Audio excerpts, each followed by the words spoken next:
Hello all. അപ്പോൾ നമ്മൾ ഇന്ന് വന്നേക്കുന്നത് +1 +2ൻ്റെ അടുത്ത ഒരു ഇംഗ്ലീഷിൻ്റെ ക്വസ്റ്റ്യനുള്ള ആൻസറുമായിട്ടാണ്. അതായത് how to write an email, ഒരു ഇമെയിൽ എങ്ങനെ എഴുതാം എന്നുള്ളതാണ് നമ്മൾ ഇന്ന് ഈ വീഡിയോയിൽ ഡിസ്കസ് ചെയ്യാൻ പോകുന്നത്.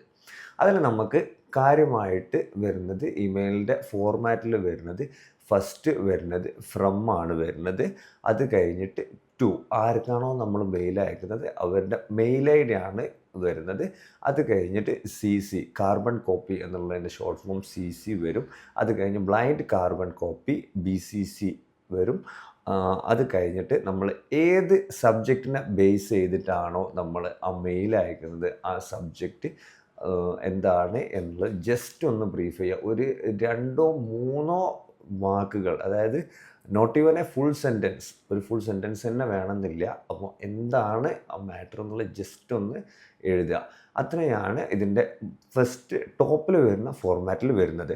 അത് കഴിഞ്ഞാൽ നമ്മൾ മുകളിലുള്ള ടോപ്പ് കഴിഞ്ഞ് കഴിഞ്ഞാൽ പിന്നെ നമുക്ക് സല്യൂട്ടേഷൻ കൊടുക്കണം. സല്യൂട്ടേഷൻ ഇപ്പോൾ ഡിയ അജിത്ത് എന്നാണ് കൊടുക്കുന്നതെങ്കിൽ അജിത്തിനാണ് നമ്മൾ മെയിൽ അയക്കുന്നതെങ്കിൽ അജിത്ത് കൊടുക്കാം. ഇനി പേര് തന്നിട്ടില്ലെങ്കിൽ XYZ അങ്ങനെ എന്ത് വേണമെങ്കിലും കൊടുക്കാം. അത് കഴിഞ്ഞാൽ നമ്മൾ നേരെ മെയിലോട്ട് വരികയാണ്. ഹൗ ആർ യു എന്ന് ചോദിക്കുന്നു. സുഖമാണെന്ന് വിശ്വസിക്കുന്നു. പഠിത്തങ്ങളൊക്കെ എങ്ങനെ പോകുന്നു, ഹൗ യുവർ സ്റ്റഡീസ് ഗോയിങ് എന്നൊക്കെ ചോദിച്ചിട്ട് നമ്മൾ സാധാ കുശലാന്വേഷണങ്ങളുടെ കുറച്ച് ഒരു 3-4 സെൻറ്റൻസസ് എഴുതിയിട്ട് നേരെ നമ്മൾ എന്ത് ചെയ്യും, നമ്മൾ ഏത് കാര്യത്തിനാണോ ഇപ്പോൾ സ്കൂളിൽ ഒരു ഫെസ്റ്റ് നടത്തുന്നതിനെ കുറിച്ചുള്ള കാര്യങ്ങളാണെന്നുണ്ടെങ്കിൽ ആ കാര്യങ്ങൾ, കൾച്ചറൽ ഫെസ്റ്റിൻ്റെ കാര്യങ്ങളൊക്കെ മെൻഷൻ ചെയ്തിട്ട് അതിൻ്റെ ഒരു 3-4 സെൻറ്റൻസസ് എഴുതി കഴിഞ്ഞിട്ട് നേരെ എന്ത് ചെയ്യുക, മെയിൽ ക്ലോസിങ്ങിലേക്ക് വരിക. മെയിൽ ക്ലോസ് ചെയ്യുമ്പോൾ convey my regards to all at home, എൻ്റെ വീട്ടിൽ എല്ലാവർക്കും എൻ്റെ അന്വേഷണങ്ങൾ പറയുക. പ്ലീസ് കീപ്പ് ഇൻ ടച്ച്, ഒന്നുമില്ലെങ്കിലും ഇടയ്ക്ക് മെയിൽ അയക്കുകയോ വിളിക്കുകയോ ഒക്കെ ചെയ്യട്ടോ എന്ന് പറഞ്ഞിട്ട് നിർത്തുക. ഓക്കെ.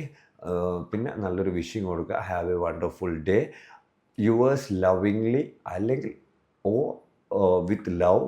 ആരാണോ ലെറ്റർ എഴുതുന്നത് ഹബീബാണെങ്കിൽ ഹബീബ്, അല്ലെങ്കിൽ പേര് എഴുതാൻ ഉദ്ദേശിക്കുന്നില്ല എങ്കിൽ ജസ്റ്റ് ABC എന്ന് പറഞ്ഞിട്ട് അത് കൊടുക്കുക.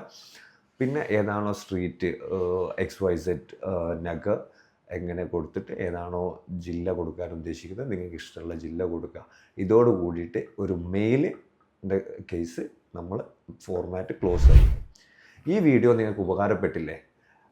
അതുപോലെ നിങ്ങളുടെ ഫ്രണ്ട്സിനും ഷെയർ ചെയ്യൂ, ലൈഫ് സെറ്റ് ആക്കൂ.